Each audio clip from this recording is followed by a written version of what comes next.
Ok, ya está.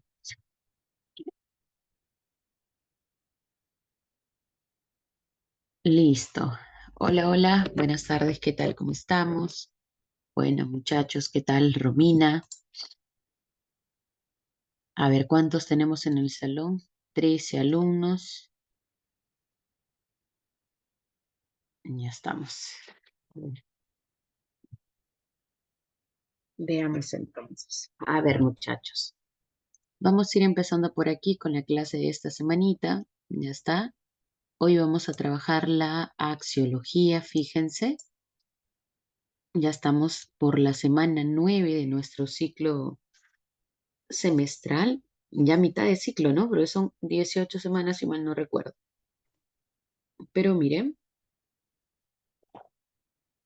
hoy vamos a trabajar una disciplina filosófica que nos va a servir mucho para la siguiente semana también, ¿no? La próxima semana vamos a empezar a trabajar la estética, disciplina o tema que he dividido, de hecho, si mal no recuerdo, creo que en dos clases, creo, en 2 semanas. Entonces, el tema de hoy nos va a servir bastante en una comprensión general. Ya la próxima semana te vas a dar cuenta por qué, pero ya estamos por aquí. Ya, semana 9 de clase, a estudiar muchachos, a ir repasando, a practicar todo lo que puedan. ¿Listo? Ya mayo, ya esta semana ya se acaba mayo, fíjense, ya llegamos junio, julio, agosto y ya estamos otra vez corriendo para el, el repaso previo ya al examen, ¿no? Así que a estudiar, repasar, ¿ya? Con fe el examen en diciembre. Uy, Jun, no, Julio, esperemos que no. Esperemos que no, esperemos que no, esperemos que sea en septiembre nomás. Diciembre no, esperemos, ¿no? El año pasado, claro, fue en diciembre, pero generó muchos contratiempos, ¿no? Y más, justo fue en fecha de previas a las fiestas, ¿no? Las fiestas navideñas y fue todo un caos, ¿no? Así que esperemos que no repitan. No se repite ese escenario, ¿no? Esperemos que el examen sea como suele ser en septiembre, ¿no? Así que, bueno, preparémonos proyectándonos a esa fecha, ¿listo? Para que luego pases una Navidad tranquilo, ¿no? Tranquila. Así que bueno, ok muchachos, vamos a empezar entonces. Hoy vamos a trabajar la axiología. Lo primero que podemos decir de la axiología es que es una disciplina filosófica, una rama de la filosofía. Ya a estas alturas ustedes deben recordar de una disciplina filosófica, es como una rama, una parte de la filosofía, ¿no? Como toda disciplina, como toda rama, se caracterizan porque abordan grandes problemas, ¿no? Ten en cuenta que la filosofía es problemática, aborda diferentes problemas, entonces en su afán por estudiar estos problemas de una manera más rigurosa, más meticulosa, es que la filosofía se ha dividido en ramas, ¿no? Para estudiar cada problema de manera más rigurosa, como decía, ¿no? Ya está, por eso se divide en disciplinas o ramas, ¿ya? Tal es el caso, por ejemplo, de la antropología filosófica, cuyo problema es, a ver, pregunta para ustedes, ¿cuál es el problema central de la antropología filosófica? ¿Qué problema aborda? A ver, vamos recordando. Correcto, Romina, el hombre, ¿no? O la condición humana también puede ser, ¿no? Ajá, excelente. Y de la ética, a ver cuál era el problema que aborda la ética. La moral, correcto, ¿no? Ujú. Ya, entonces lo mismo va a pasar aquí con la axiología. La axiología también va a abordar un problema. ¿Qué problema aborda la axiología? El problema del valor o la valoración. ¿Ya está? Entonces el problema que aborda la axiología es el problema del valor o la valoración. ¿Ya está? De hecho, la palabra axiología deriva de dos voces griegas, fíjate. Axio deriva del griego axios. Ya está, axios. Profe, ¿y qué significa axios? Axios es una palabra griega que significa valor. ¿Listo? Y logía, ya tú sabes que deriva del griego logos. A ver si te acuerdas, ayúdame. ¿Qué significa logos? ¿Cómo se traduce logos? A ver, ¿qué significa? Estudio, ya Romina, correcto. ¿Qué más?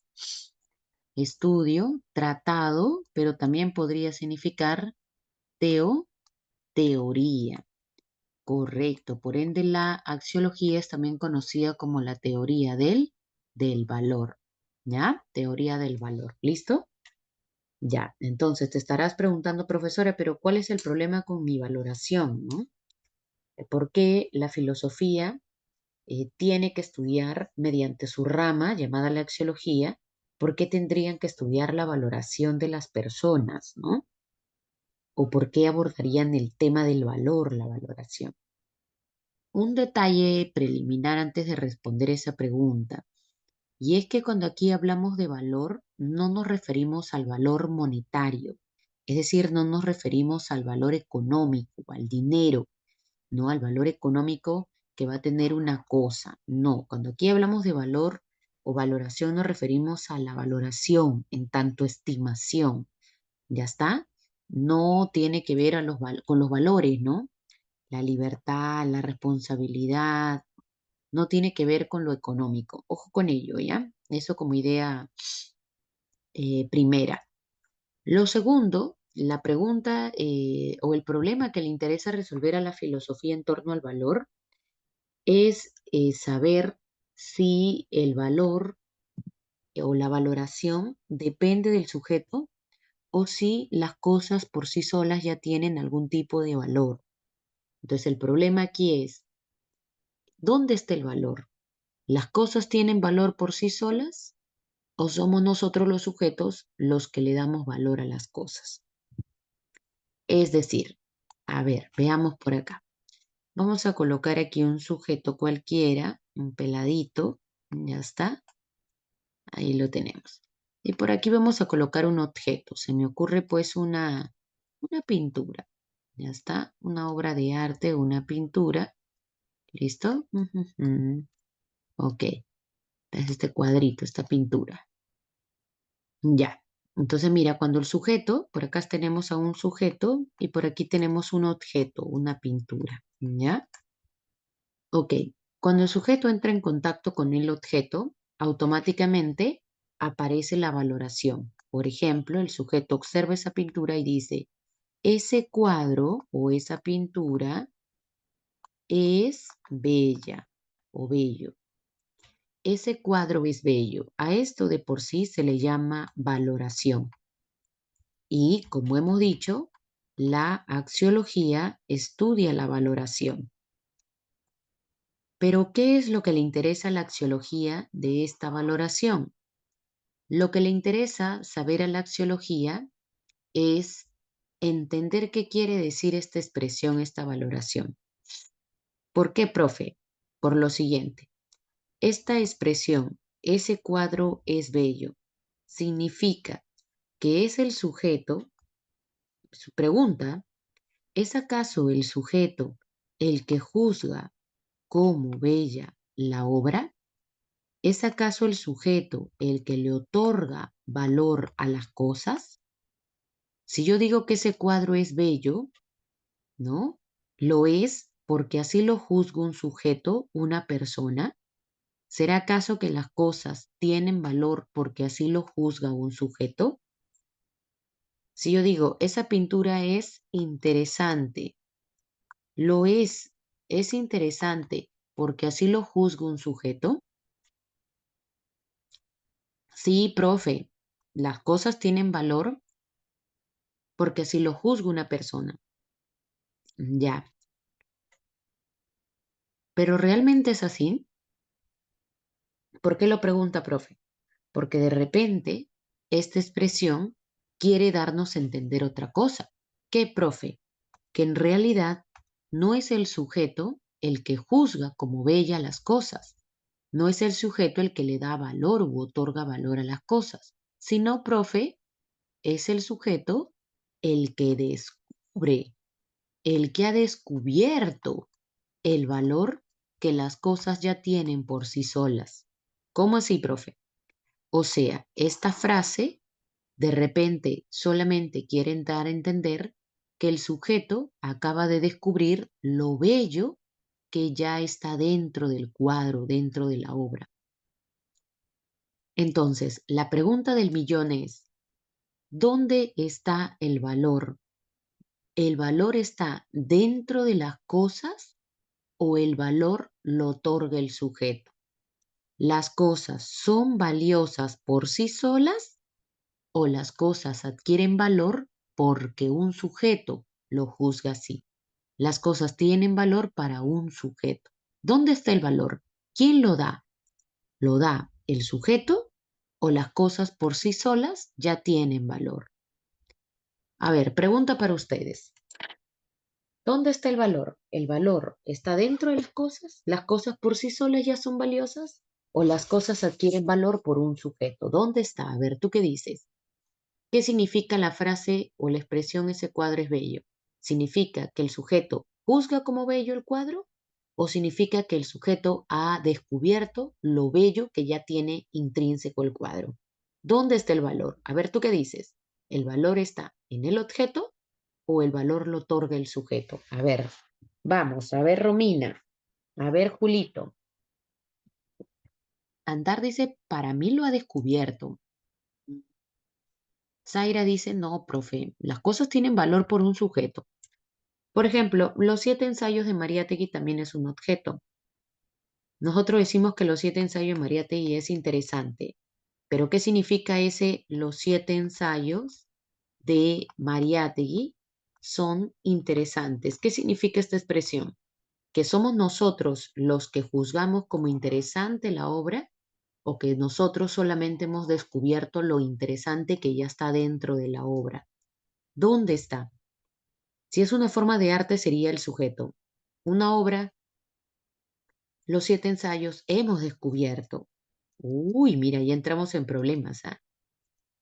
¿Quién daba, dónde está el valor? ¿El valor lo otorga el sujeto? Algo es bello porque así lo juzga un sujeto. Es como el problema de la belleza. Es como preguntarse si la belleza esta es objetiva, es decir, si está dentro del objeto, o si la belleza es subjetiva, es decir, si depende del sujeto. Es como el problema de la belleza. ¿La belleza es objetiva o subjetiva?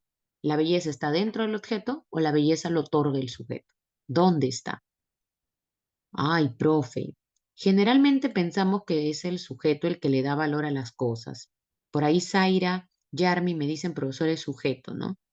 Generalmente pensamos que es así, generalmente pensamos que es el sujeto el que le da valor a las cosas. Si algo es bello, si algo es interesante, si algo es bonito, lo es porque así lo juzga un sujeto. Él es el que le da valor a las cosas. Generalmente pensamos que es así, repito. Sin embargo, vamos a encontrar en esto un problema filosófico. ¿Ya está? Em, Vamos a encontrar un problema filosófico. ¿Por qué?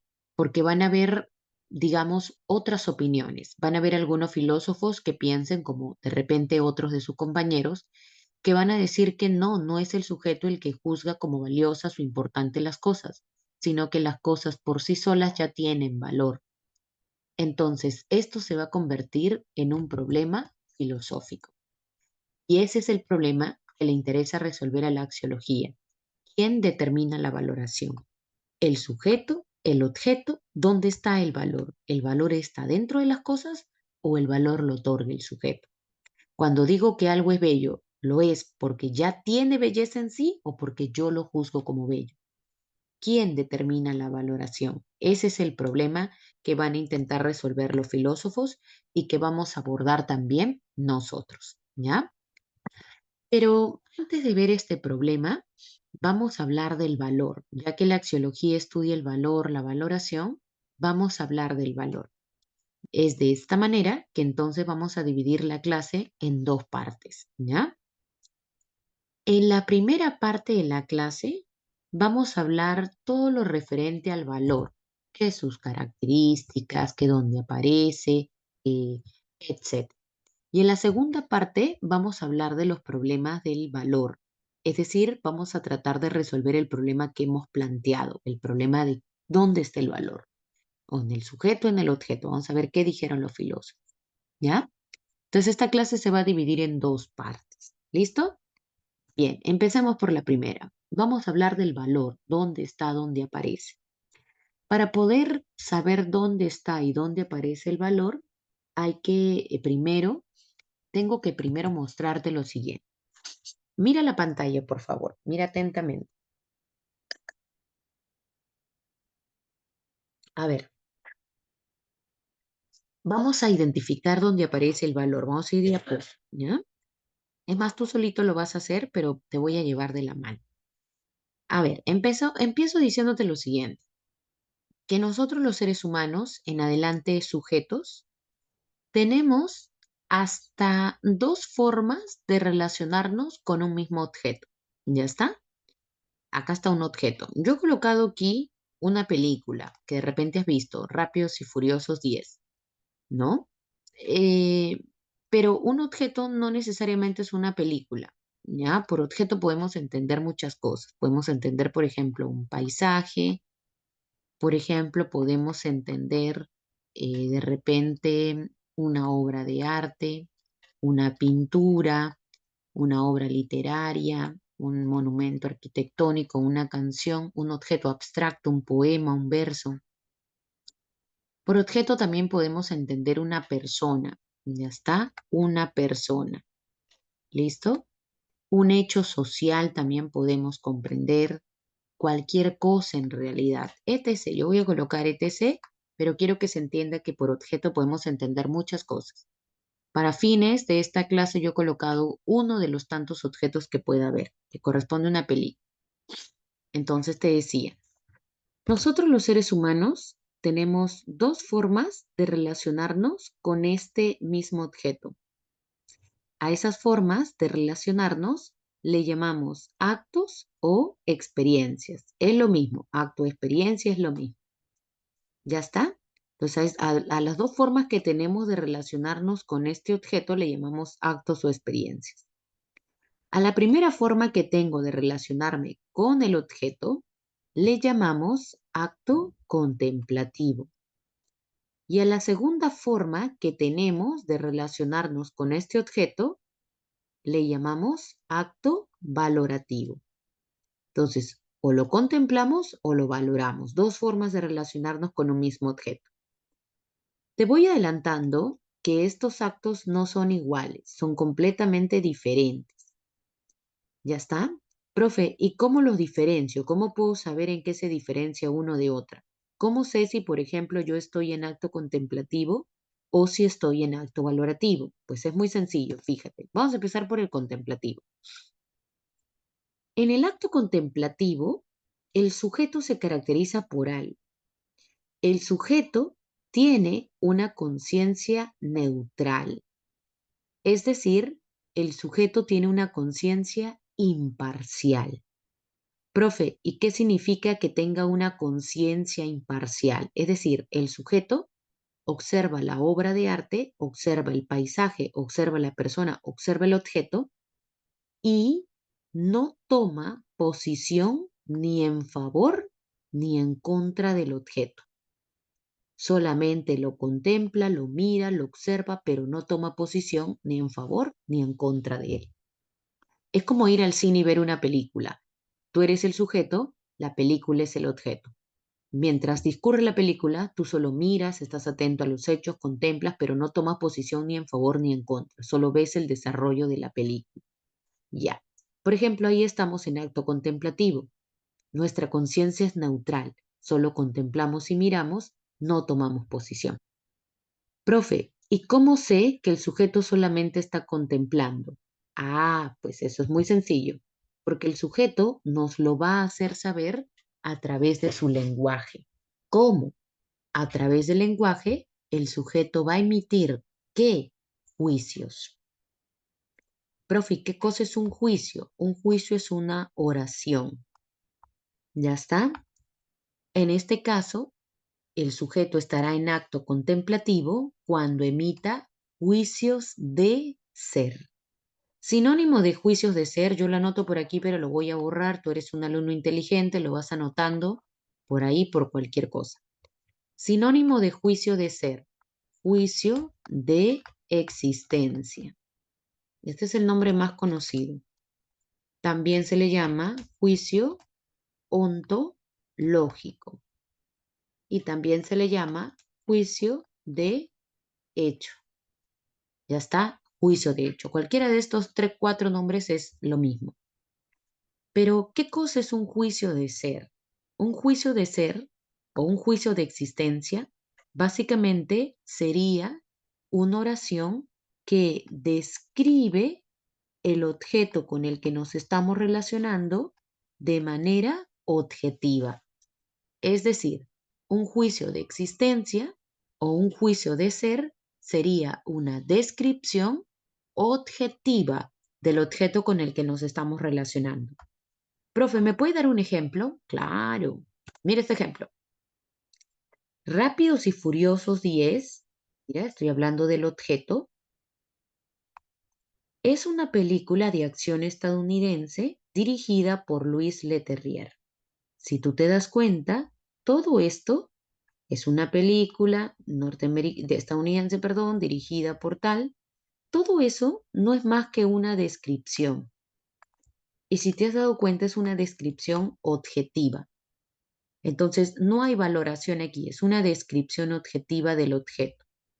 Entonces, a todo esto yo le llamaré juicio de existencia o juicio de ser. ¿Ya está? Ya, esta es una primera forma que tenemos de relacionarnos con el objeto, cuando únicamente lo contemplamos, lo miramos y emitimos juicios de existencia. ¿Ya está? O juicios de hecho, descripciones objetivas. Ahora, nótese la diferencia con el acto valorativo. ¿Cómo ahora yo sé que ya no estoy contemplando, sino que ahora estoy en acto valorativo? Fíjate, la conciencia del sujeto cambia para empezar. La conciencia ya no es neutral, ya no es imparcial. Ahora la conciencia en el acto valorativo es parcial. ¿Y qué significa que ahora el sujeto o su conciencia sea parcial? Que ahora sí el sujeto toma posición o en favor o en contra del objeto, o en favor o en contra del objeto. Ya no solo mira, sino que ahora toma posición o en favor del objeto o en contra del objeto. Profe, ¿cómo sé que ahora el sujeto ya no es neutral, sino que ahora toma posición o en favor o en contra? Ah, pues, porque nuevamente el sujeto lo hace saber a través de su lenguaje. ¿Cómo? A través de juicios. ¿Qué juicios, profe? Ya no juicios de ser, sino ahora juicios de valor. Sinónimo de juicio de valor podría ser valoración a secas, podría ser estimación o podría ser juicio axiológico. ¿Ya está? Juicio axiológico. Profe, pero ahora dígame qué es un juicio de valor. Pues un juicio de valor ya no será una descripción objetiva. Un juicio de valor será una valoración o estimación o a favor o en contra del objeto con el que nos estamos relacionando. O una valoración a favor o una valoración en contra. Profe, ¿me puede dar un ejemplo? Claro. Mira, nuevamente, Rápidos y Furiosos. Mira ahora, Rápidos y Furiosos es una película muy entretenida y emocionante. Si te das cuenta, esta ya no es una descripción objetiva. Si te percatas, esta ya es una valoración, incluso a favor del objeto, porque estoy diciendo que es entretenida y emocionante. Estoy dando valoraciones a favor del objeto. Ahora, ¿cómo se le llama a toda esta oración? A toda ella se le llama juicio de valor. Profe, pero me he dado cuenta que aquí, en toda esta oración, hay dos palabritas bien interesantes. ¿Cuáles son esas palabritas? Pues esas palabritas son, mira, y lo voy a resaltar, ¿ah? Y lo voy a resaltar por aquí. Esas palabras son entretenida y emocionante. Profe, ¿qué cosa es entretenida y emocionante? Pues esas dos palabras tienen el nombre de valores. Ah, profe, entonces, en un juicio de valor siempre va a aparecer ¿qué cosa? Por lo menos un valor. En el juicio valorativo siempre aparece el valor. Profe, ¿pudo haber sido Rápidos y Furiosos 10 es una película muy aburrida y sosa? Sí, recuerda que la valoración o es a favor o es en contra. Pero lo que sí debería haber en un juicio de valor siempre es por lo menos un valor. ¿Ya está? Ya, entonces ahí tenemos las dos experiencias o los dos actos que podemos tener, ¿no es cierto?, con respecto a un objeto. Pregunta para ustedes, muchachos. ¿Ya está? ¿Dónde aparece el valor? ¿En el acto contemplativo o en el acto valorativo? A ver, dime tú, ¿dónde aparece el valor? ¿Acto contemplativo o acto valorativo? Correcto, acto valorativo. Ahora, otra pregunta. ¿Qué estudia la axiología? ¿Qué estudia la axiología? El valor. Por ende, ¿cuál de los dos actos crees tú que le interesará la axiología? ¿El contemplativo, el valorativo o ambos le interesará? A ver, ¿tú qué dices? Correcto, no le puede importar a ambos. A la axiología únicamente le interesará el acto valorativo. ¿Y por qué el acto valorativo? Porque ahí es donde aparece lo más importante, los valores. Profe, a la axiología le interesa el acto contemplativo, no le interesa. Profe, entonces, ¿por qué no has hablado del acto contemplativo? Para que tú sepas que además del valorativo, hay otra experiencia que podemos tener con el mismo objeto, para que tú aprendas a distinguir y no confundas. Pero a la axiología solo le interesa el acto valorativo. ¿Y por qué? Por la sencilla razón de que ahí aparece el valor. ¿Ya está? Por los dos, Yarmi, por los dos. O tú contemplas o tú valoras. Por los dos pasamos los seres humanos. Pero a la axiología únicamente le interesa estudiar el acto valorativo. ¿Ya está? Solo el valorativo. A la axiología, ojo, ¿ah? ¿Listo? Entonces, ayúdame tú. ¿Cuáles serían entonces los elementos que intervienen en todo acto valorativo? A ver, ayúdame. ¿Cuáles serían los elementos que intervienen en el acto valorativo? A ver, ayúdame, ayúdame. ¿Cuáles serían? Correcto. Uno sería el sujeto, ¿ya? ¿Qué más? ¿Qué más se necesita para que haya acto valorativo? Uno sería el sujeto, ¿ya? ¿Qué más se necesita? Vamos, vamos. No solamente al sujeto, para que haya acto valorativo, ¿qué más se requiere? Se requiere de un sujeto, ¿qué más? Obviamente se requiere de un objeto, pues. No que ¿qué se va a valorar? Ya, correcto. Tres. ¿Qué más se requiere? ¿Qué más aparece? El sujeto, el objeto, ¿qué más? A ver, a ver. Correcto, el juicio de valor. Ajá, excelente, ahí está el juicio de valor. Falta un último elemento. En el juicio de valor, ¿qué aparece? Falta un último elemento, el más importante. Correcto, el valor. Entonces, ahí tienes, ahora sí, los cuatro elementos del acto valorativo. Sujeto, objeto, juicio de valor y el valor. ¿Ya está? ¿Listo? Ya, no te vayas a olvidar, ¿ah?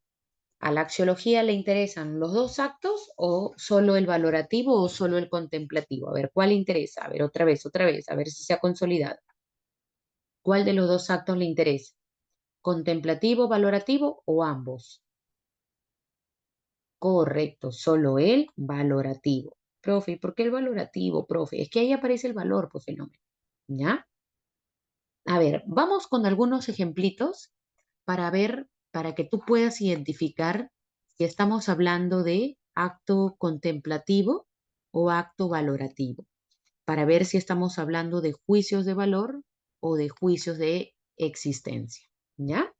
A ver, vamos juntos. Mira, yo te he puesto algunos ejemplitos por aquí, pero ahora tú me vas a decir si es un juicio de valor o un juicio de existencia. Recuerda que un juicio de existencia es una descripción objetiva y un juicio de valor es una estimación a favor o en contra del objeto. La particularidad de un juicio de valor es que siempre tiene un valor, ¿ya? Por lo menos. A ver, veamos la 1. La fuerza de gravedad atrae las cosas hacia la Tierra. Pregunta, ¿qué tipo de juicio es? ¿Juicio de valor o juicio de existencia? A ver, ¿juicio de valor o juicio de existencia? A ver, ¿tú qué dices? ¿Juicio de valor o juicio de existencia? Correcto, sería un juicio de existencia. Claro, pues, profe, porque es una descripción objetiva. Solo dice que la Tierra atrae las cosas hacia la gravedad tierra, atrae, perdón, las cosas hacia la Tierra. No hay ningún valor aquí, profe, no observo ningún valor. Juicio de existencia. ¿Ya? Excelente. 2. El inglés es una lengua muy pobre en comparación con el español. A ver, ¿tú qué dices? ¿Qué tipo de juicio sería? Juicio, correcto, sería un juicio de valor. A ver, recuerda que un juicio de valor siempre debe tener intrínseco un valor. Dime tú cuál sería el valor aquí. El inglés es una lengua muy pobre en comparación con el español. A ver, dime tú, ¿cuál sería ahí el valor? Correcto, el valor sería pobre, ¿no? O muy pobre. No, el valor únicamente sería pobre, ¿no? Pobre. Estoy valorando de manera negativa el inglés con respecto al español. Entonces, este sería el valor. Más bien, la palabra muy, ¿qué le añade a la palabra pobre? Cuando yo digo muy pobre, ese muy, ¿qué le añade? Le añade intensidad, sí o no, correcto, Antar.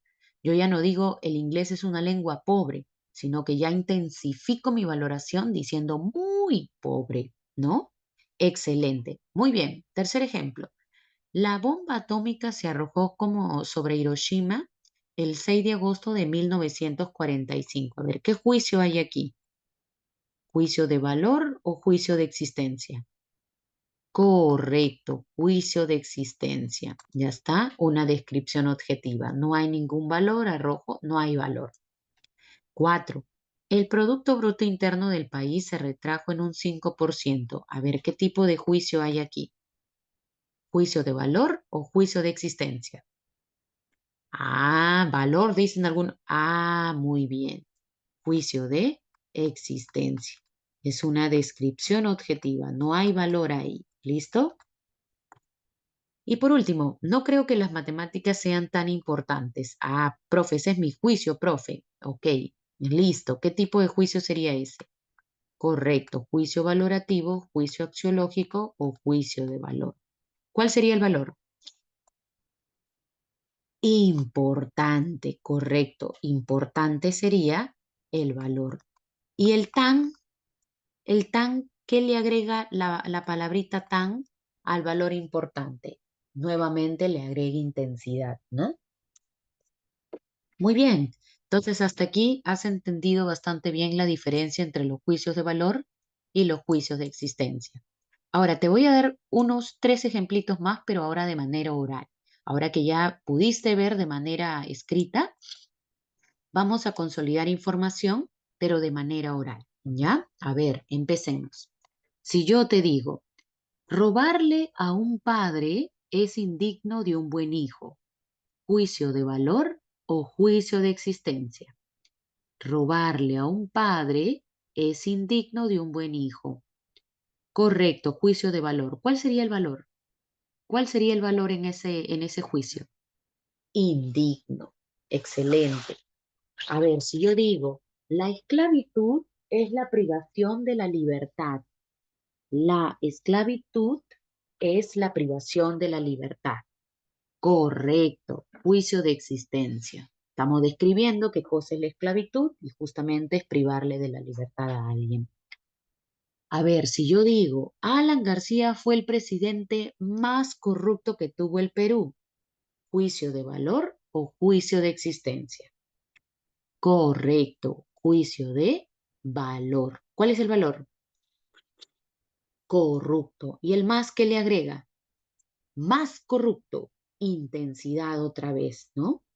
A ver, y una última, descubrieron al sacerdote besando a la monja. Descubrieron al sacerdote besando a la monja. Correcto, juicio de existencia, ¿no? Pero si yo te digo, ay, qué mal, cómo el curita se va a estar ahí chapando a la monjita, ¿qué es eso? ¿Valor o existencia? Ahora sí sería valor. Correcto. Bien, muchachos, excelente. ¿Se entendió para todos? ¿Se entendió? ¿Se entiende la diferencia? ¿Se entendió? Excelente. Entonces, ahora que ya entendemos qué cosa es el valor y dónde aparece, hablemos del valor rápidamente. Te dejo por aquí con una definición. Voy a traerme un vasito de agua rapidito para que podamos continuar con esta parte de la clase. ¿Ya? A ver, un minutito, por favor, espérame un minutito.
Ya estamos. Listo. Ahora bien, ahora que ya sabemos dónde aparece el valor, hablemos ahora sí del valor. Y lo primero que podemos decir sobre el valor es que el valor es como una cualidad, como una propiedad, como una característica que podemos pues asociar con un objeto. Fíjate la palabra que estoy utilizando, ¿no? Asociar. No estoy diciendo que el valor se encuentre en los objetos, porque si yo digo que el valor ya está en el objeto, ya estaría resolviendo el problema que mencioné al inicio, ¿no? Pero fíjate la palabra que estoy utilizando, asociar. El valor es una cualidad que asociamos con un objeto. ¿Y cómo se explica ello? De la siguiente manera. Por ejemplo, yo no digo bello. Fíjate, acá está bello, la belleza, ¿no? Valor belleza. Yo agarro este valor y lo asocio con algo, de repente con una persona. Y entonces yo digo, Romina es bella. Entonces, ¿qué estoy haciendo? Asociando el valor belleza con un objeto, con Romina. Entonces, los valores siempre los asociamos con cosas, ¿no? Por ejemplo, yo no digo interesante, sino que yo agarro este valor y lo asocio con algo, de repente con un libro. Leo el libro y digo, ese libro es interesante. ¿Te das cuenta? Entonces asocio el valor interesante con un objeto. Entonces los valores siempre están asociados con cosas, ¿no? Están ahí con las cosas, ¿no? Para calificarlas, ¿no? Esa es la forma básica, elemental en la que podemos, digamos, entender el valor, ¿ya? Ahora, avanzando, podríamos decir que nuestra valoración, cuando nosotros valoramos, solemos hacerlo, digamos, siguiendo tres características. Nuestra valoración puede presentar tres características, ¿ya? La primera es la polaridad. Nosotros cuando valoramos solemos hacerlo de manera polar. Ahora, ¿por qué valoramos de manera polar? Pues básicamente porque en realidad todos los valores siempre tienen un opuesto, todos los valores siempre tienen su contravalor.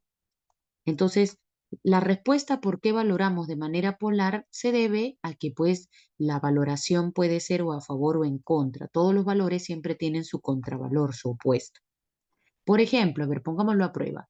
Vamos a ir colocando el contravalor de algunos valores que vamos a ir mencionando, ¿ya? Empecemos por uno facilito. A ver, el opuesto de, por ejemplo, el contravalor de bello, ¿cuál sería? Facilito, vamos a empezar por algo fácil, vamos subiendo, elevando. Correcto, feo, ya estamos, listo, superaste el primer nivel. Avancemos. ¿Cuál es el opuesto, por ejemplo, de suculento? A ver, ¿cuál es el contravalor de suculento? Insípido, desagradable. ¿Cuál es el contravalor de placentero? A ver, placentero, doloroso, ¿no? ¿Listo? Desagradable también. ¿Cuál es el contravalor, por ejemplo, de, a ver, de santo? A ver, ¿cuál es el contravalor de santo? Maldito, dice Julio. ¿Ok? Demonio, diablo. No, ¿cuál diablo? ¿Desde cuándo la palabra diablo es un valor, oye? Claro, sería diabólico de repente o demoníaco, ¿no? Pero en este caso el opuesto de santo es pecador, profano, ¿no? Hereje, dice Jorge Luis, ¿no? A ver, ¿cuál es el contravalor, por ejemplo, de, a ver, se me ocurre, ¿cuál es el contravalor de saludable? Contravalor de saludable, enfermo, ¿ya?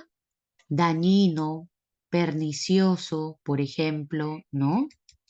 Correcto, así es, ¿no? ¿Cuál es el contravalor de, por ejemplo, coherente?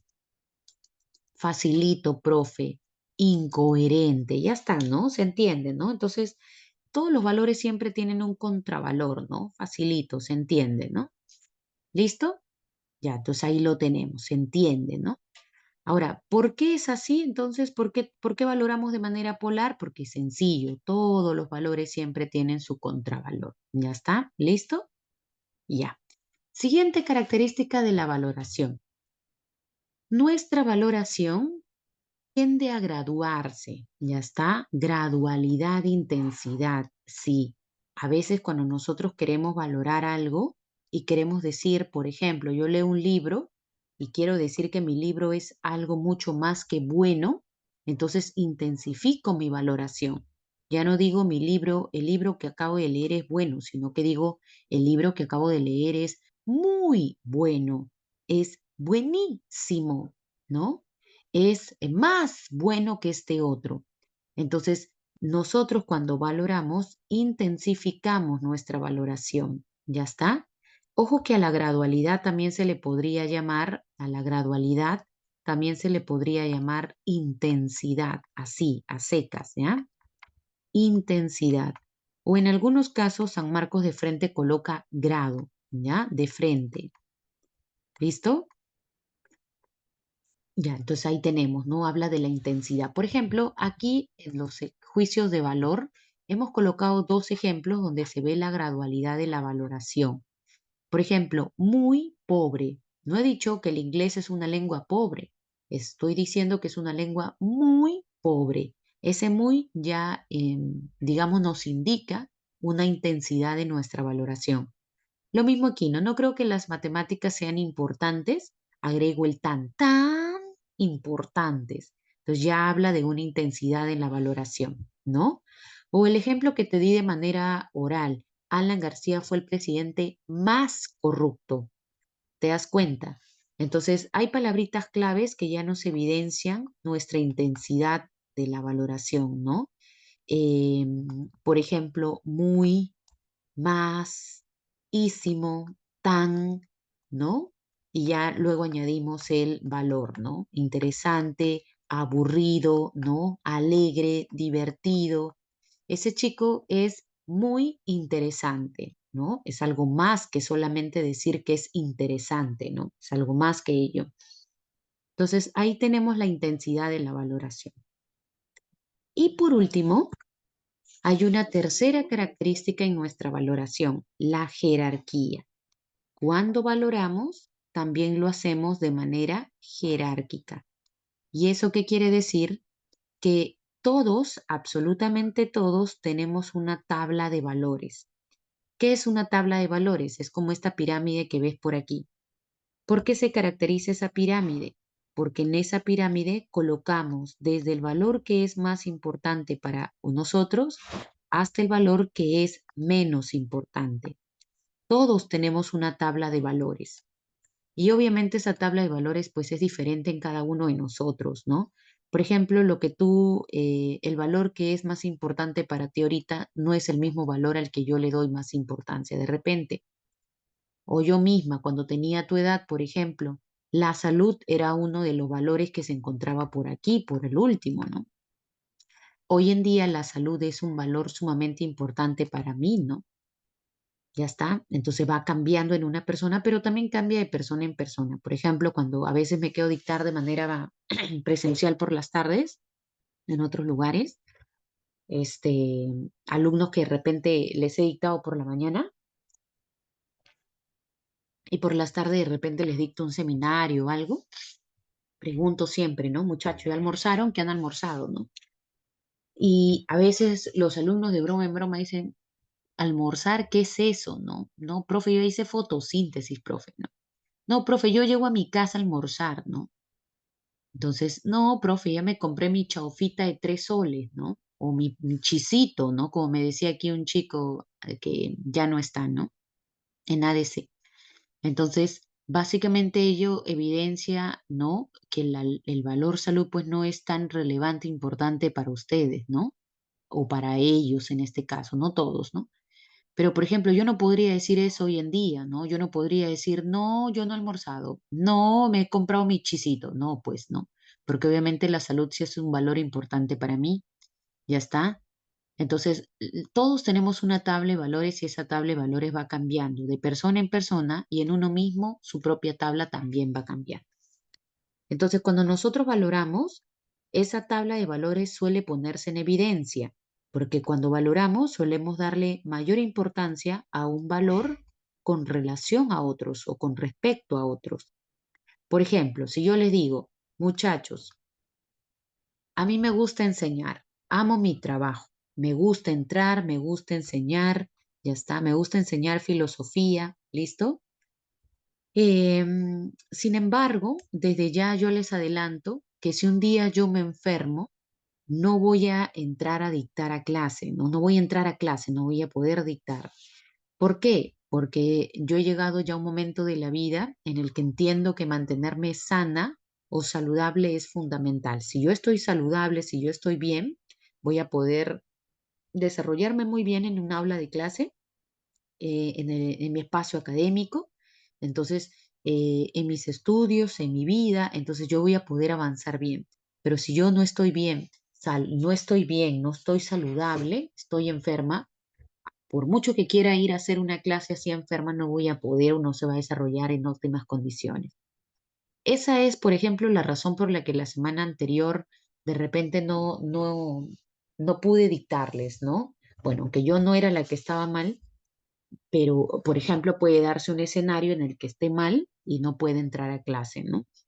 Entonces, si tú te das cuenta, cuando yo te digo, para mí es más importante la salud que el trabajo, tú puedes identificar mi tabla de valores. puedes darte cuenta que el valor salud es más importante para mí que el trabajo. ¿Te das cuenta? Entonces, ahí ya hay una jerarquía de valores, mayor importancia uno con respecto a otro. ¿Ya? Eh, entonces, sí, Jorge Luis, felizmente que sí, gracias, hijo. Entonces, le voy a dar algunos ejemplos y ustedes me van a indicar cuál de estas características de la valoración se pone de manifiesto. ¿Ya? A ver, veamos. Les doy algunos ejemplos. A ver. A ver, veamos. Ya estamos. Yulexis, ya está, me ha contado que le han invitado a una fiesta hoy por la noche. ¿Ya está? Yo le pregunté, oye, Yulexis, ¿y qué dijiste? Ay, profe. Profe, yo tengo que mañana entrar a clase temprano, 8 de la mañana a la academia. Ay, profe, yo quiero ir a la fiesta, divertirme hoy día. Ya, Yulexis, ¿pero qué has decidido? Ay, profe, yo he decidido ir. Yo he decidido ir porque quiero distraerme. Además, la fiesta es una vez nada más y yo voy a seguir estudiando. El estudio va a seguir, profesora. Así que yo he decidido divertirme. Ah, pues estudiar. Ya mañana, ya pasado estudio, profe. En la respuesta de Yulexis, ¿cuál de estas características de la valoración se manifiesta? A ver, si es jerarquía, tú debes ser capaz de darme la tabla de valores de Yulexis. A ver, ¿cuál es su tabla? ¿Qué coloca por encima de qué? ¿Qué valor le da más importancia? La diversión, el placer, correcto, ya está. La diversión, el placer, los valores sensoriales, por encima del estudio, el conocimiento o la responsabilidad, ¿no? Ya está. Correcto, entonces en efecto sí hay jerarquía, ¿ya? Excelente. A ver, segundo ejemplo, veamos. La Valerie la Valerie me ha contado. ¿Qué le ha contado, profe? La Valerie me ha contado que el Jorge Luis le ha pedido que sea su enamorado. ¡Ah! Valerie, ¿qué le contesté? ¿Qué le respondiste? Le dije yo. Y la Valerie me dijo, ah, profesora, yo le he dicho que no. Valerie, ¿por qué? Yo le he dicho que no porque para mí ahorita más importante que el amor es ingresar a la Universidad San Marcos. A ver, pregunta, en la respuesta de Valerie, ¿cuál de estas valoraciones o cuál de estas características se manifiesta? Jerarquía otra vez. A ver, si es jerarquía, dime tú cuál es la jerarquía. ¿Qué valor se encuentra por encima del otro? A ver, el amor. Ya, ¿dónde está el amor? A ver, el amor dice ya, abajo. Ah, ok, abajo. Listo. Y encima, como prioridad, debajo de San Marcos. Pero San Marcos no es un valor, Yanira. La responsabilidad, ¿no? El estudio, quizá, ¿no? Por encima del amor. ¿Ya está? Ojo, San Marcos no es un valor, ¿ah? Estamos aquí analizando valores, ¿ya? A ver, otro ejemplo. Muchachos, dejen de tomar gaseosa. Eso es dañino. Mejor hiervan agua, ¿no? Tomen agua, tengan su tomatodo con agua, ¿no? Eso es saludable. ¿Qué característica de la valoración se expresa en mi juicio? Polaridad. A ver, si es polaridad, dime tú cuáles son los valores polares. A ver, ¿cuáles son los valores que están polarizados? Dañino, correcto, Valerie. Dañino y saludable. Excelente. Polaridad. ¿Ya está? Muy bien. A ver, otro ejemplo.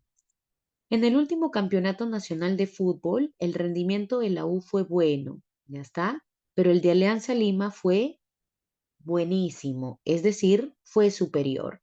¿Qué característica de la valoración se expresa? Correcto, gradualidad. ¿Cuáles son los grados? A ver, ayúdame, ¿cuáles son los grados? Bueno, ya, bueno. ¿Y el otro? Muy bueno, ¿no? Hasta incluso añadí buenísimo, ¿no? Correcto. Muy bien, muchachos. ¿Ya está? ¿Se acuerdan de Marie Curie? ¿Se acuerdan de esta científica? Ya. ¿Se acuerdan por qué es importante Marie Curie? ¿Qué estuvo estudiando? Ella estuvo estudiando un elemento químico, ¿no? Elemento químico que era muy radioactivo, ¿no? Correcto, Antar, descubrió la radioactividad, ¿ya está? Pero ocurre que ella estudiando este elemento químico, este elemento le estaba generando serios problemas a su salud y ella lo sabía, ¿no? Lo sabía. Sin embargo, Marie Curie decidió continuar con sus investigaciones porque tenía el deseo de querer aportar, de querer conocer, de saber, ¿no? Pero lo hizo a sabiendas de los daños y perjuicios que le estaba generando a su salud, a tal punto de que finalmente Marie Curie murió pues a causa de la radioactividad de este elemento. En la decisión de Marie Curie, ¿qué característica de la valoración se expresa? A ver, ¿qué característica de la valoración se expresa en la decisión de Marie Curie? A ver,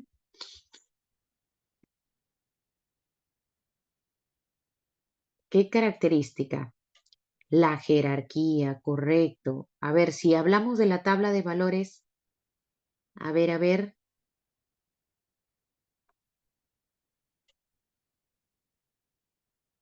si hablamos de su tabla, ¿cuál es el valor al que ella le dio más importancia? A ver, ya, el conocimiento, el saber, el conocer, ya está. La investigación por encima de su propia salud, ¿no? Por ahí alguien me mencionó también, profe, algo parecido sucedió con Daniel Alcides Carrión, claro, ¿no? Este, igual, él por el deseo de querer saber, conocer y acabar con este problema que hubo aquí en el Perú, ¿no? Conocido como la verruga peruana, ¿no? O la fiebre de la orolla, ¿no? Claro, ¿no? Se infectó él mismo, ¿no? Se inoculó sangre contaminada, ¿no? Para poder, digamos, conocer esa enfermedad, ¿no? Ya está, ahí tenemos, ¿no? También puede ser, ¿no? Así es, ¿no? Él hoy es conocido como un mártir, de hecho, ¿no? Un mártir de la medicina peruana, ¿no? Pero ahí también jerarquía en su decisión, ¿no? Listo, muchachos. ¿Se entendió entonces? ¿Se entiende? ¿Se entiende? ¿Se entiende? ¿Se entendió las características? Facilito, ¿no? Ya está.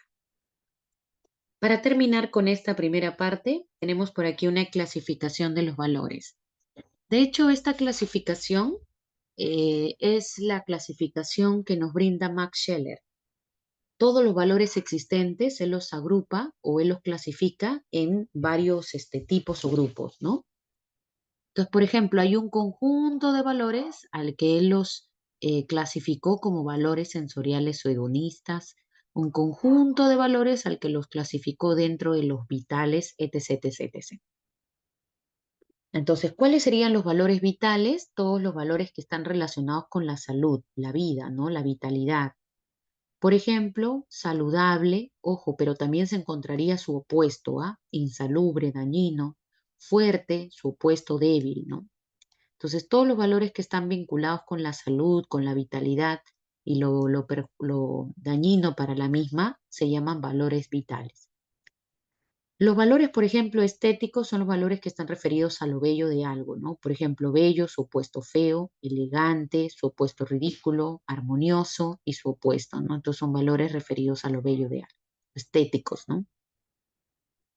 Los valores teóricos o cognitivos son los valores que utilizamos cuando queremos juzgar digamos, un conocimiento, ¿no? Por ejemplo, si yo quiero valorar o de manera positiva o negativa un artículo científico, no voy a utilizar pues valores estéticos. Quizás sí, pero principalmente utilizo valores teóricos o cognitivos, valores que se utilizan para valorar un conocimiento. Por ejemplo, yo podría calificar un documento o un artículo de investigación como verdadero o quizá como falso, como racional o irracional, lógico o ilógico, válido o inválido. Si te das cuenta, estos ya son valores que utilizamos más comúnmente para calificar o juzgar conocimientos, ¿no?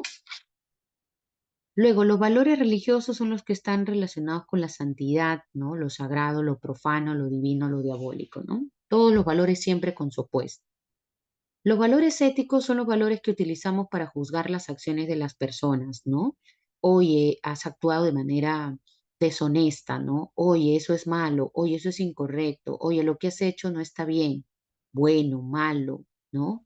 Fiel, infiel, puntual, impuntual, todos los valores que utilizamos para juzgar las acciones. Estos se complementan con los valores sociales o jurídicos. Estos valores sociales son los que utilizamos para juzgar las acciones de las personas en tanto su acción tenga un impacto o repercusión sobre la sociedad. Por ejemplo, para juzgar las acciones de los políticos, yo utilizo valores sociales o jurídicos. Para juzgar, por ejemplo, la acción de una persona que quiere hacer una colecta para ayudar a la sociedad, por ejemplo, utilizo valores sociales o jurídicos. Si de repente Yarmi decide hacer una colecta, ¿no? Profesora, voy a hacer una colecta entre los compañeros del salón para recolectar abrigos, chompas, frazadas, para enviarla a los niños que padecen eh, por las heladas debido al, pues, al invierno, ¿no? Tan fuerte que se vive en estas zonas altoandinas.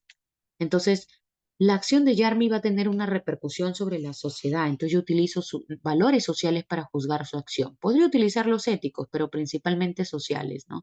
Oye, la acción de Yarmi es cero egoísta, ella es muy solidaria, es muy una mujer muy justa, ¿no? ¿Te das cuenta?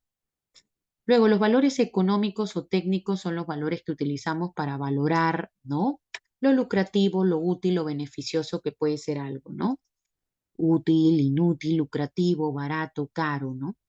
Y finalmente los valores sensoriales o hedonistas, que son los valores que utilizamos eh, cuando, comúnmente sí, pues se utilizan cuando queremos juzgar algo, cuando previamente hemos empleado nuestros sentidos, ¿no? Por ejemplo, si yo como una tortita de chocolate, la saboreo, utilizo mi sentido del gusto.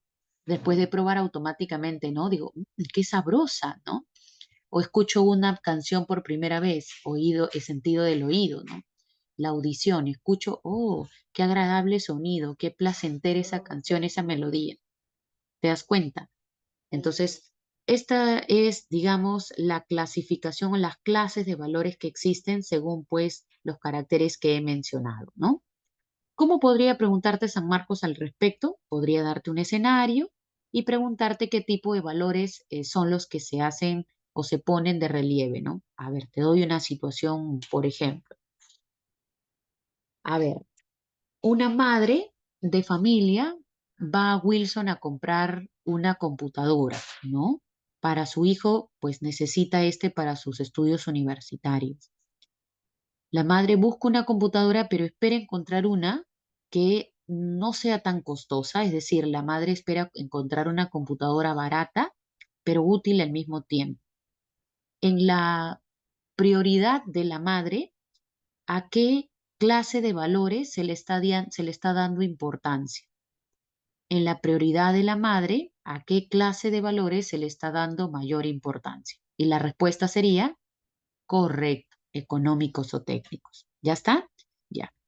Semejante a este escenario es como San Marcos podría preguntarte, te da una situación y te pide que identifiques qué tipo de valores son los que a qué tipo de valores son los que se le está dando relevancia. ¿Ya? ¿Se entiende, no?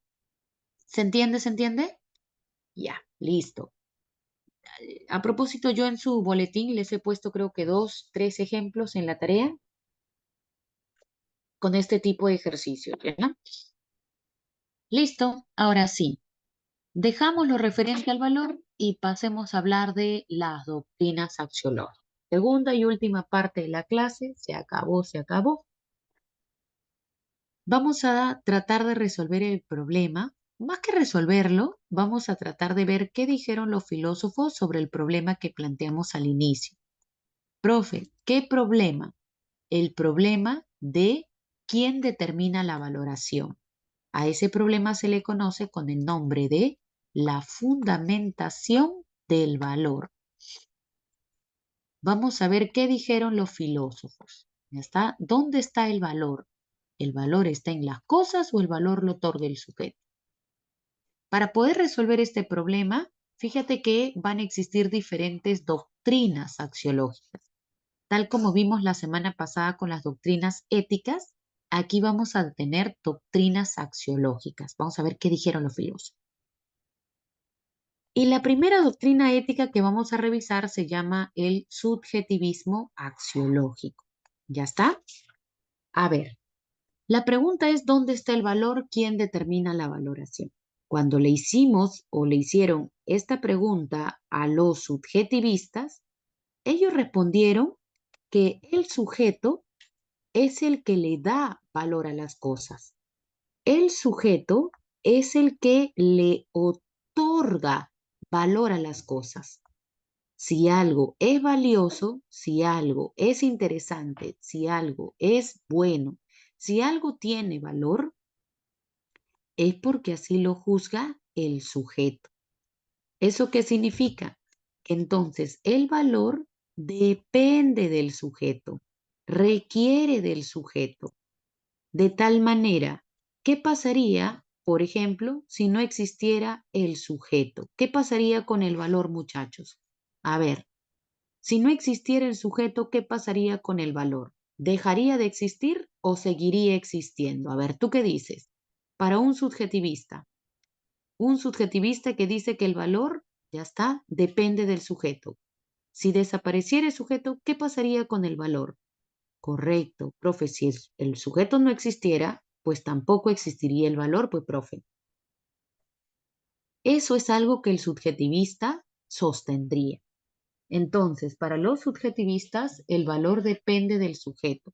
Si algo es valioso, si algo es bello, si algo es interesante, si algo es aburrido, si algo es bello, lo es porque así lo juzga un sujeto. Así lo valora, así le otorga el sujeto. ¿Ya está? ¿Listo?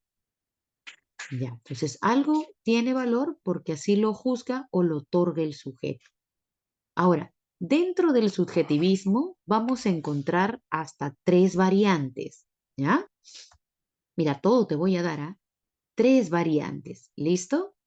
A ver, por un lado tenemos el subjetivismo hedonista.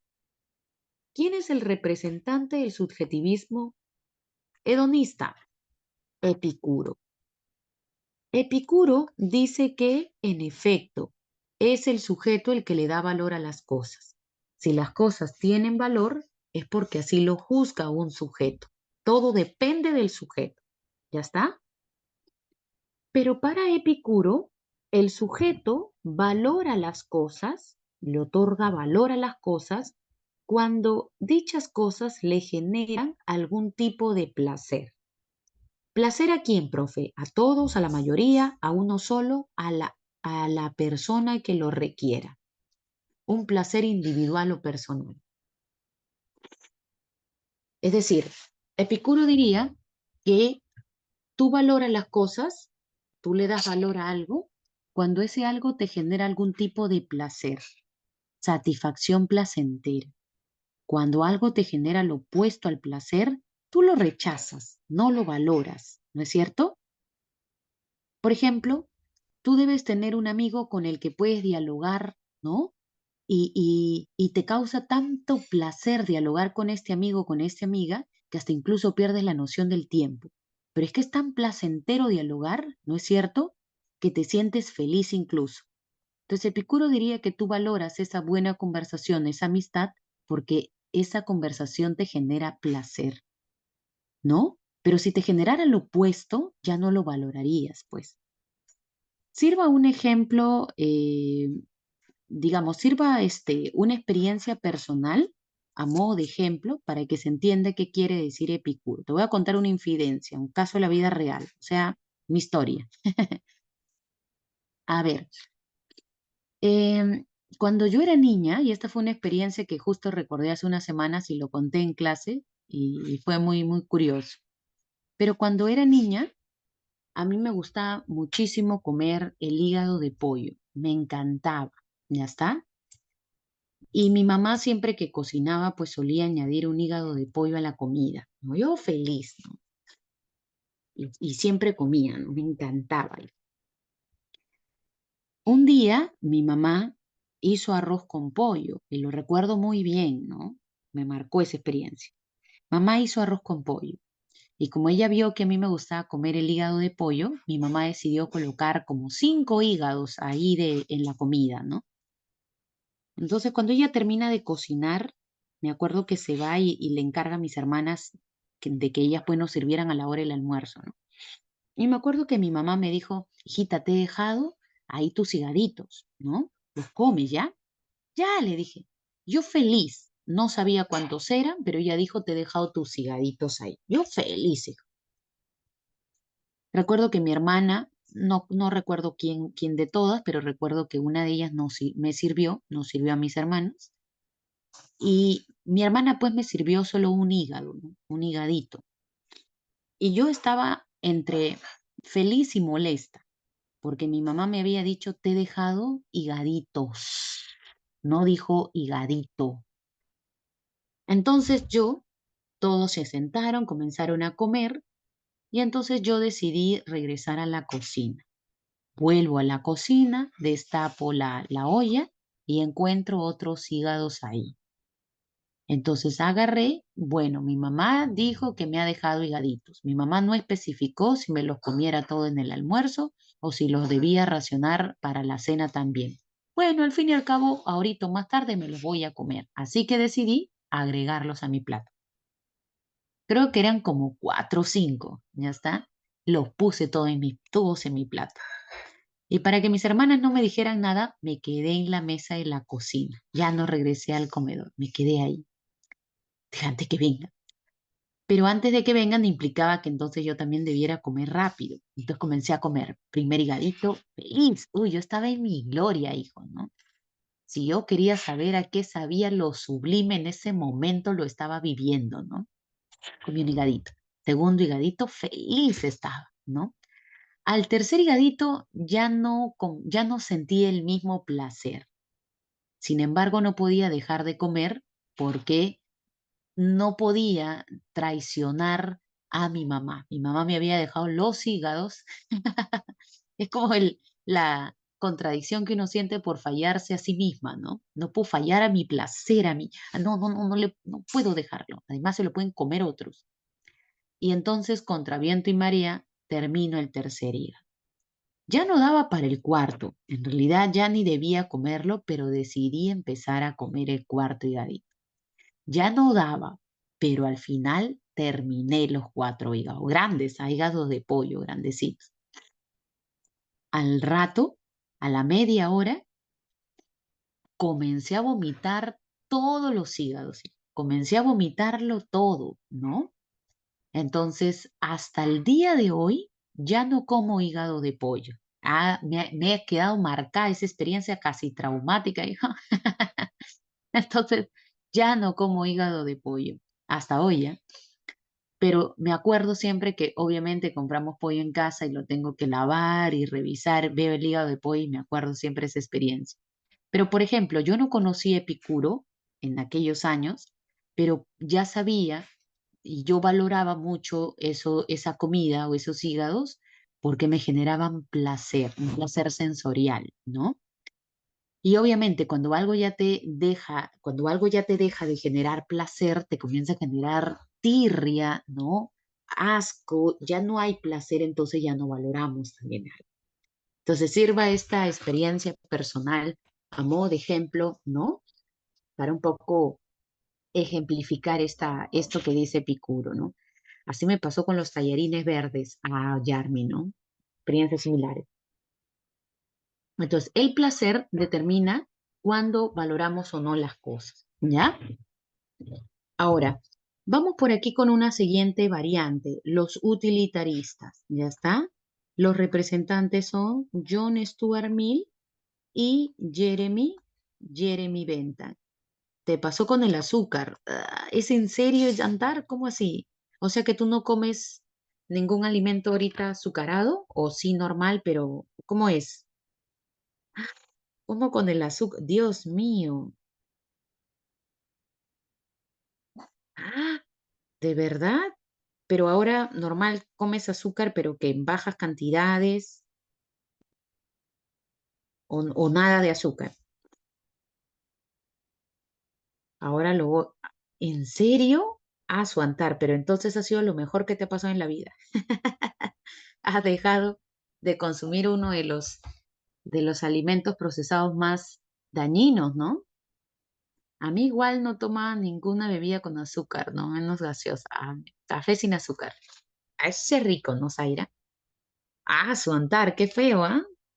Ah, De hecho, yo he intentado durante una temporada, no comer nada de azúcar, ¿no? Azúcar procesada, me refiero a al azúcar refinada, ¿no? Esa azúcar blanca, azúcar rubia que utilizamos para endulzar nuestra bebida, ¿no? O para los postres. Durante un tiempo tomamos la decisión en casa de no consumir nada de azúcares, nada de harinas y comenzamos a cuidarnos bastante, ¿no? Todo tipo de... en cierta forma es algo positivo. Hay que verle el lado positivo a las cosas, Santa. Te va a asegurar una salud tremenda de ahora en adelante, a menos que hayas estado comiendo azúcar con mucha regularidad a tal punto de que ya tu organismo colapsó, ¿no? Hay que tener mucho cuidado porque eso puede desencadenar en una diabetes, ¿ah? Espero que no haya sido tu caso, Antara. Ya, pero en todo caso, a cuidarse, ¿ah? Aún no. Ya, pues a cuidarse, pues ya hay mucho azúcar en la sangre. Listo. Volviendo aquí entonces, ya está. Para John Stuart Mill y Jeremy Bentham, los utilitaristas, pues también es el sujeto el que le da valor a las cosas. Pero la pregunta es, ¿cuándo para el sujeto algo adquiere valor, ¿no? ¿Cuándo las cosas adquieren valor? Y los utilitaristas dirán que algo será valioso en la medida en que sea útil o que sea beneficioso para la mayoría de personas. ¿Ya está? Recuerda que a esto se le conoce con el nombre de principio utilitarista. Entonces, algo es valioso en la medida en que es útil, utilitarista, en la medida en que es útil para la mayoría de personas, ¿no? Por ejemplo, volviendo a la situación que les planteé hace un rato, ¿no? Se hace una colecta para ayudar a niños que sufren por las heladas. Entonces nosotros podíamos jugar ese acto como valioso en la medida en que va a ser beneficioso para una mayoría de personas. Ojo, no hablo de lo bueno, hablo de algo valioso, del valor de algo, ¿ya? ¿Listo? Ya, entonces ahí tenemos. Nota la diferencia entre el hedonismo y el utilitarismo. Uno dice placer o beneficio para uno mismo y los utilitaristas dicen, no, para uno no, para la mayoría de personas. No para todos, porque satisfacer a todos es imposible, pero sí para la mayoría de personas. ¿Ya? Y luego tenemos por aquí el subjetivismo eudemonista, cuyo autor es Aristóteles. Aristóteles nos va a decir que en efecto es el sujeto el que le da valor a las cosas. Las cosas adquieren valor porque así lo juzga un sujeto. Pero, ¿cuándo algo es valioso para Aristóteles? Aristóteles dirá, todo aquello que nos ayude a conseguir nuestro fin último, es decir, la felicidad, será considerado valioso. Todo aquello que me ayude a conseguir mi fin último, que es la felicidad, será considerado valioso. Entonces, algo adquiere valor, algo es valioso si me ayuda a conseguir la felicidad. Y tú debes recordar que la semana anterior, en la clase de ética, vimos esas formas de lograr la felicidad, a ver si alguien se acuerda. ¿Cuáles son para Aristóteles las formas de obtener la felicidad, las vías, los medios para conseguir la felicidad? A ver, ¿alguien se acuerda? Lo vimos la semana pasada. A ver, ¿alguien? A ver, ¿nada? ¿Ya te olvidaste? Hay dos formas. Uno, correcto, Romina, profe, practicando el justo medio. Así es. Recuerda que si tú practicas el justo medio, tú puedes lograr la felicidad, ¿no? Entonces, para Aristóteles, practicar el justo medio es algo valioso. ¿Por qué? Porque nos va a ayudar a lograr la felicidad. ¿Te acuerdas? Cuando no te excedes y tampoco te reprimes, sino justo medio, prudencia, ¿no?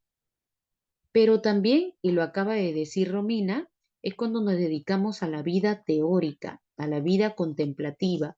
Por ejemplo, leer un libro para Aristóteles será valioso. ¿Y por qué, profe? Porque leer un libro te ayuda a lograr la felicidad.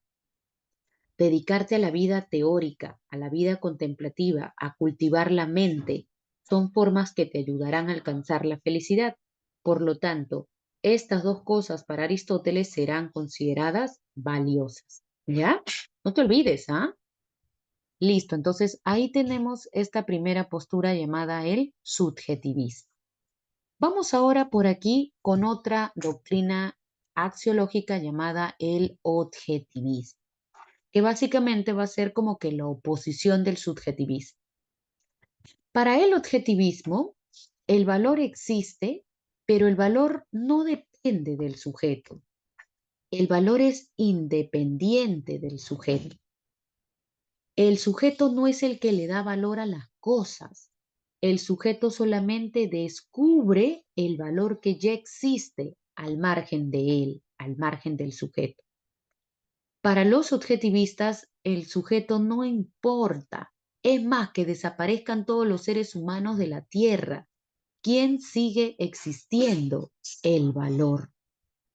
Entonces, nota la diferencia. ¿Qué pasaría si desaparece el sujeto para el objetivismo? ¿Qué pasaría con el valor? ¿Deja de existir o seguiría existiendo? A ver, dime tú. ¿Qué pasaría con el valor? ¿Deja de existir o sigue existiendo? Ojo, para un objetivista, a ver, claro, sigue existiendo, pues, porque no depende del sujeto. Y para el subjetivista, ¿qué pasaría con el valor si desaparece el sujeto? ¿Deja de existir o sigue existiendo? A ver, ¿tú qué? Dejaría de existir, profesora. Correcto. Entonces, nota la diferencia entre el subjetivismo y el objetivismo. Para el subjetivismo, el valor no depende del sujeto. Chao sujeto, que se vayan todos los sujetos, el valor sigue existiendo. Ya está, el sujeto lo único que hace es descubrir el valor que ya existe al margen de él. Pero si el valor no depende del sujeto, entonces ¿dónde está el valor? Aquí, para poder responder esa pregunta, nuevamente vamos a tener dos variantes. El objetivismo naturalista de Herbert Spencer y el objetivismo idealista de Platón. Entonces, si yo le pregunto a Spencer, al naturalista, ¿dónde está el valor? Si no depende del sujeto, ¿dónde está el valor? Spencer me dirá, pues el valor se encuentra dentro de las cosas mismas. El valor es intrínseco a las cosas. El valor es inherente a las cosas. Profe, ¿y eso qué significa? Que está dentro de las cosas. Para el objetivista naturalista Spencer, todas las cosas ya tienen valor por sí solas. Profe, yo no he leído los 7 ensayos. No importa, Valerie, si lo has leído o no. Los 7 ensayos ya tienen valor por sí solos. Profe, yo nunca he visto en vivo y en directo a la Mona Lisa. No importa si la has visto, la Mona Lisa tiene valor en sí misma. Para el objetivismo naturalista, todas las cosas tienen valor intrínseco. El valor está dentro de las cosas y el sujeto solamente descubre ese valor. ¿Ya está? ¿Listo? Pero ¿qué dice Platón? Pues Platón dice, no, no, no, no, no, no, no. Yo soy un filósofo idealista y para mí existen dos mundos. El mundo sensible y existe el mundo inteligible. En el mundo sensible se encuentran las cosas y también se encuentra el hombre. Ahora, ¿dónde está el valor? Platón dice, el valor no puede, valor como por ejemplo la belleza, la justicia, el bien, la libertad, etcétera, los valores no pueden estar en el mundo sensible. ¿Eso qué significa? Que los valores no dependen del sujeto, pero tampoco los valores están dentro de las cosas como dice el Spencer. Platón, entonces, ¿dónde están los valores? Pues los valores se encuentran en otro mundo, en otra realidad. Los valores para mí, dice Platón, son como ideas. Y tú, a estas alturas, ya deberías saber que para Platón las ideas se encuentran en otra realidad, en el mundo inteligible. Entonces Platón va a decir, los valores son como ideas, como modelos, como arquetipos. Los valores se encuentran en el mundo inteligible. inteligible.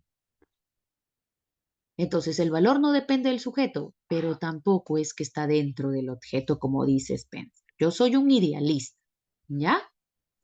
Listo, entonces aquí tenemos las dos variantes del objetivismo. Como has visto, hay dos variantes del objetivismo y hay hasta tres variantes del subjetivismo.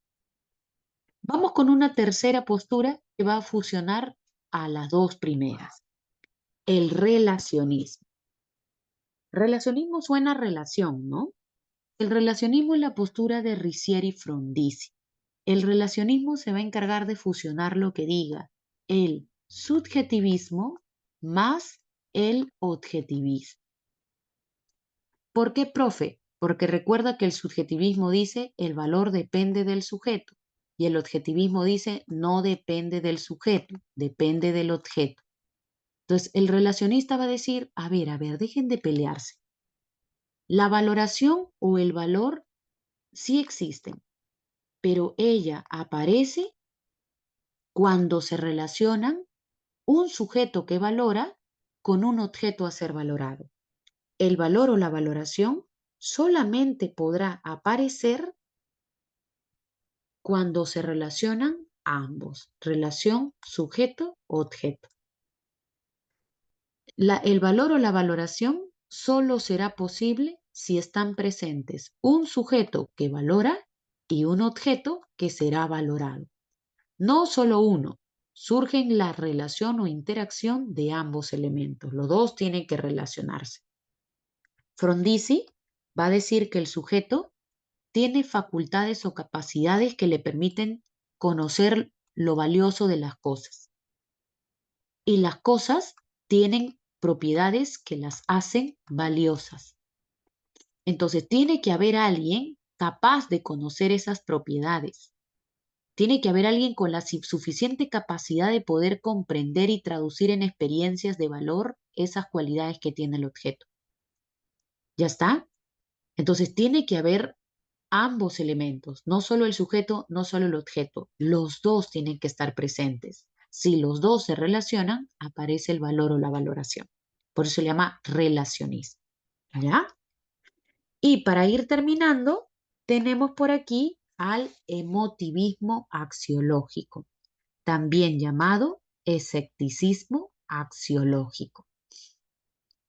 El representante de esta postura axiológica es el filósofo Alfred Ayer.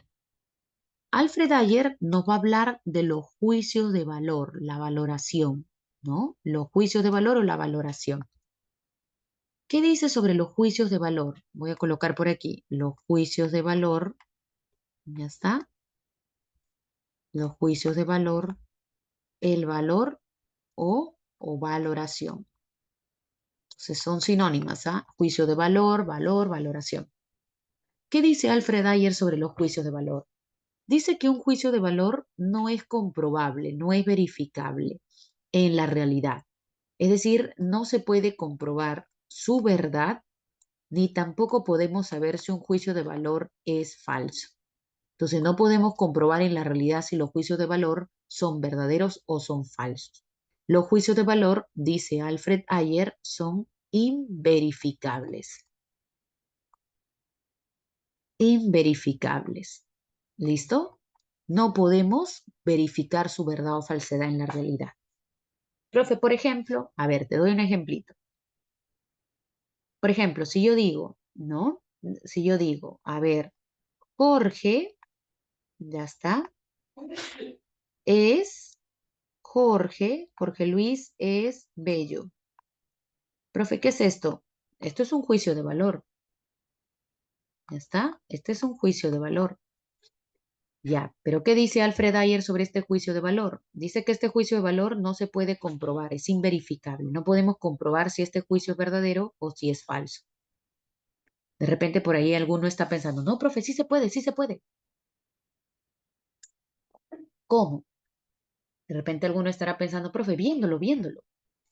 De repente para la mamá de Jorge Luis dirá, mira a su hijo y va a decir, no, sí, esto es verdad, mi hijito es bello, churro, un papi, no, mira, mi hijito, chiquitito, mi lindo, mi hijito. De repente le pregunto a, de repente le pregunto por ahí a la Romina y la Romina dice, ah, profesora, no, Bello no es profe. No, yo lo veo y a mí no, Bello no. Le pregunto al Antar y el Antar dice, ah, profesora, Bello no, por favor, Bello soy yo, profe, está loco ahí, Bello. De repente le pregunto a Zaira, la enamorada de Jorge, y dice, no, profe, sí, es un churro, un papi, ¿no? Ya está, es Bello, profe. Profe, entonces como que no nos ponemos de acuerdo, ¿no? Como que para algunos es verdad, para otros es falso. Profe, ¿es verdad o falso? Ah, pues por eso es que los juicios de valor no podemos comprobar si son verdaderos o falsos, ¿no? ¿Ya está? ¿Ya está? Entonces, no se puede verificar. Entonces, los juicios de valor son incomprobables, son inverificables. En todo caso, Alfred Ayer va a decir que este juicio de valor solo expresa un sentimiento, solo expresa una emoción por parte de la persona que lo dice. Entonces, Alfred Ayer dice, los juicios de valor solo expresan emociones o sentimientos. Por eso se llama emotivismo, de emoción. Por ejemplo, si yo, por ejemplo, si en este caso Alfred Ayer dirá, ese juicio, Jorge Bello, solo expresa una emoción, un sentimiento por parte de la persona que lo enuncia. ¿Quién lo enunció? La profesora. Entonces Alfred Ayer dirá, ok, el juicio de valor Jorge Bello solo expresa un sentimiento que tiene la profesora hacia Jorge. Pero este juicio no se puede comprobar su verdad ni su falsedad. ¿Ya está? No podemos, son inverificables. Y eso es muy cierto, ¿no? Yo te digo, por ejemplo, la pizarra es verde, la pizarra es verde, entonces, ¿esto se puede verificar en la realidad o no se puede verificar en la realidad? Sí, profe, esto sí se puede. Yo voy a la realidad y lo compruebo. Ahí está la pizarra, profe, y es verde. Entonces, esto es verdad, profe, verdad. Pero si yo te digo, Antar es un buen muchacho, ya está, Antar es un buen muchacho. Esto ya no se puede verificar. No, sí, profe, sí se puede. Es bueno, es un buen muchacho, profe. No, profe, no lo es egoísta. Yo lo he visto ahí siendo egoísta cuando le pedimos apoyo para el salón. No, profe, esto es falso. Entonces, no nos ponemos de acuerdo. Entonces, esto ya no es algo comprobable, este es un juicio de valor. No es ni verdadero, pero tampoco es falso. No se pueden comprobar. Si yo te digo, Dina es la presidenta del Perú, ¿ya está?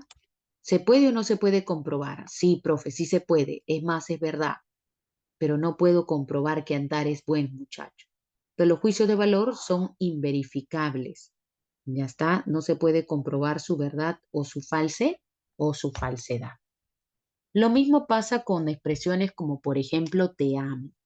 Ya está, de repente tú has dicho o a ti te han dicho, te amo, mi amor. Eres el único, eres el amor de mi vida, te amo. Lo mismo ocurre con este juicio de valor. Cuando alguien te dice te amo, pregunta, ¿se puede comprobar en la realidad si esto es verdadero o falso? ¿Se puede o no se puede? Sí, profe, sí se puede. En la realidad podemos comprobar si alguien nos ama, sí, profe. ¿Cómo? Actos, profe. A ver, para quienes piensan que sí, pregunto, ¿qué tipo de actos te demuestran que una persona te ama? ¿Hay algún acto que demuestre que alguien nos ama? Sí, profe. ¿Cuál? Profe, me yapea para mi pollito a la brasa, profe. ¿Eso es una muestra de amor? Ay, profe. Ya, profe, es que me ha yapeado para pagar la academia, profe. Me ha pagado todo el ciclo, profe. Me ama, profe, me ama. ¿Eso es amor? ¿Que no?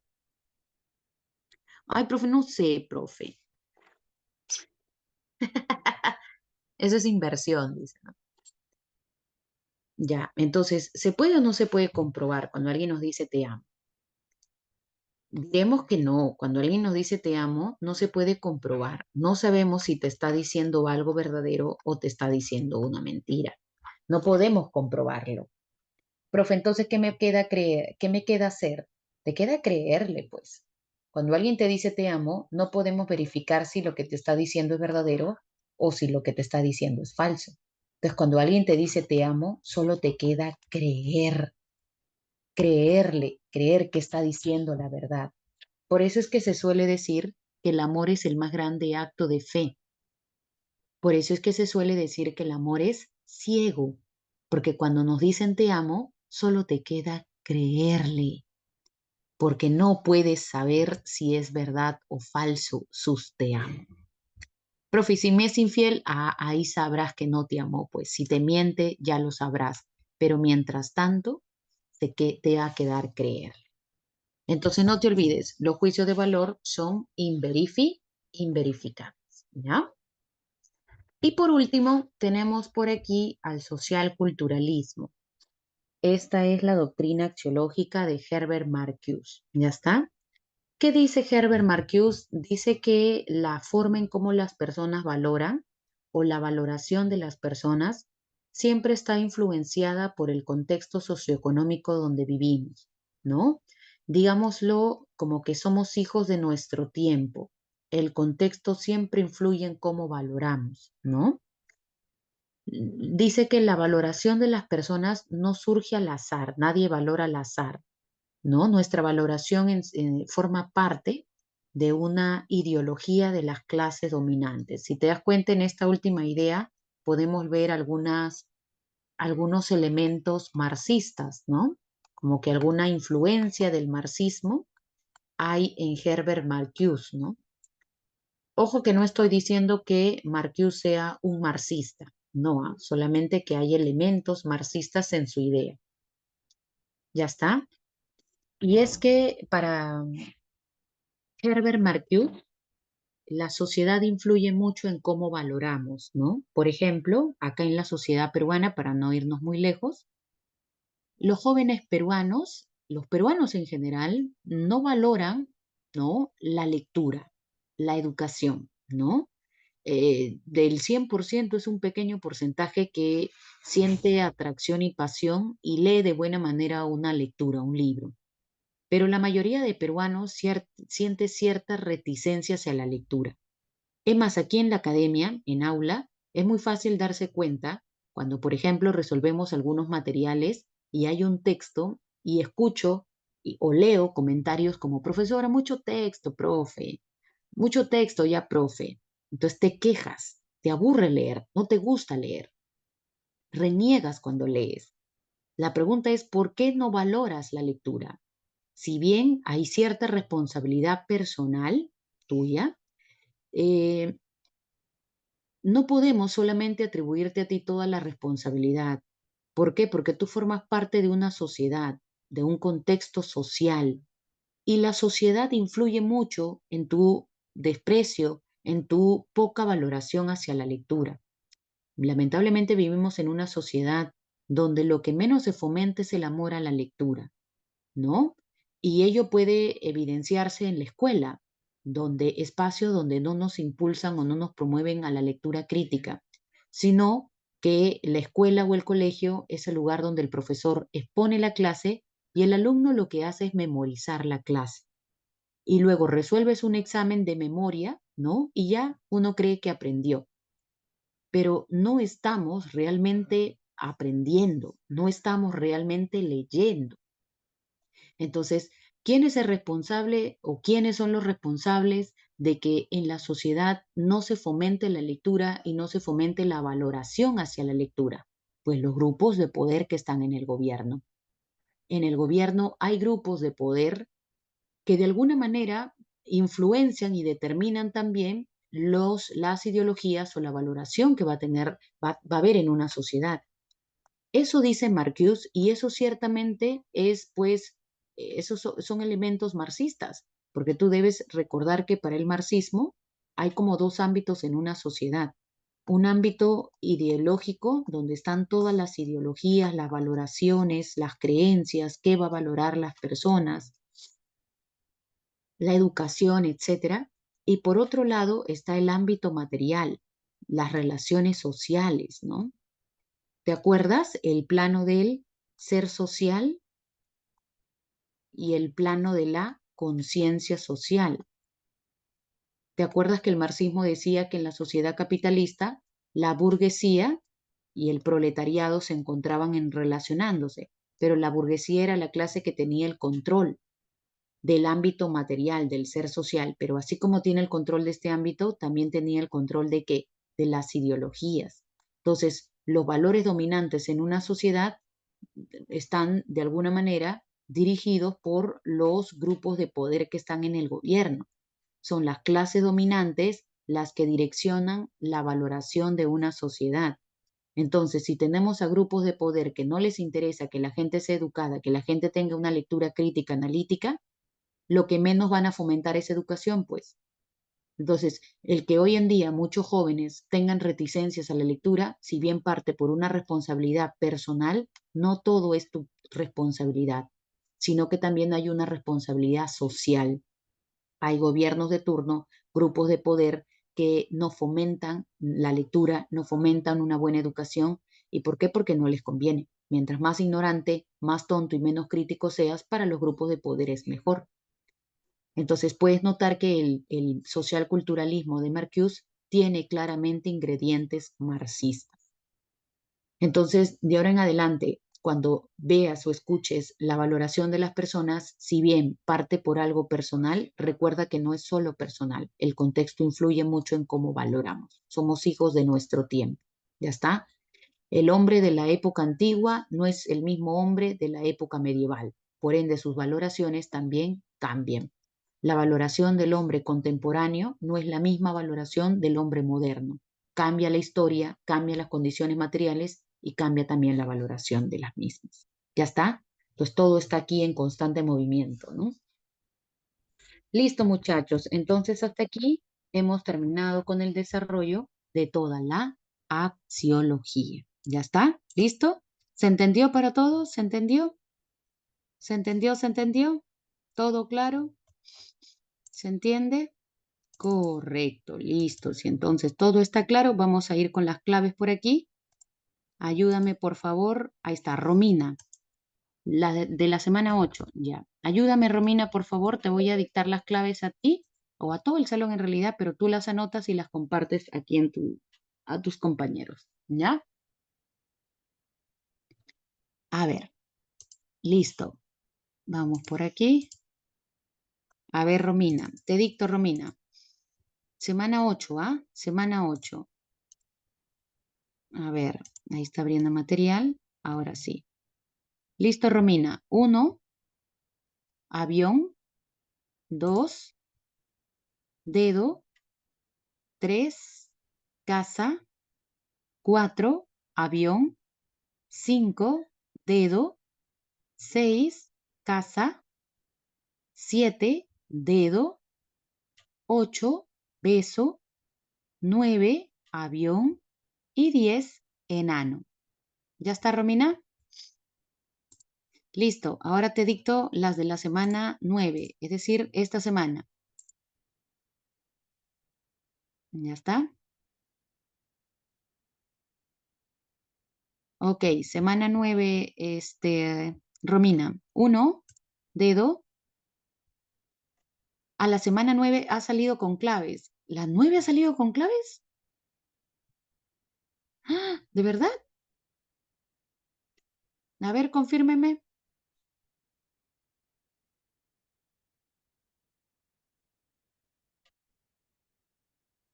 ¿Sí? Yulexis, sí. Uy, uy, uy. Ok, el material ya salió con claves. Ah, gracias, Yulexis. A ver, ahora lo veo. No veo. ¿Esa es la 9? Pero en la parte final. Mm, ¿Es la primera vez que les mandan así o ya les habían mandado así?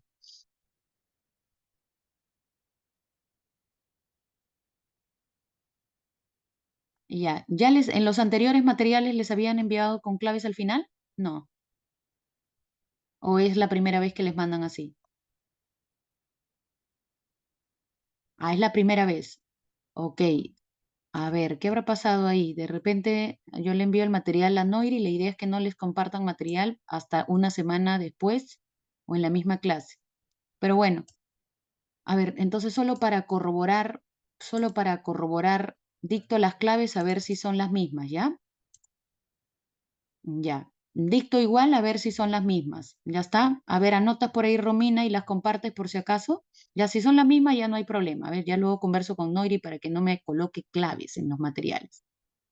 A ver, Romina, 1 dedo, 2 beso, 3 enano, 4 casa, 5 dedo, 6 avión, 7 casa, 8 beso, 9 avión y 10 beso. ¿Son las mismas claves? Ya, ahí corroboran, ¿ya? Listo. Entonces, ahora sí, muchachos, hasta aquí entonces hemos terminado con el desarrollo de la clase el día de hoy. Gracias a todos por su participación, por su buena onda, listo, por su ímpetu siempre. Ya está. Así que nada, muchachos, nos encontramos la siguiente semana, ya para la semana 10 de nuestro avance, ¿ya?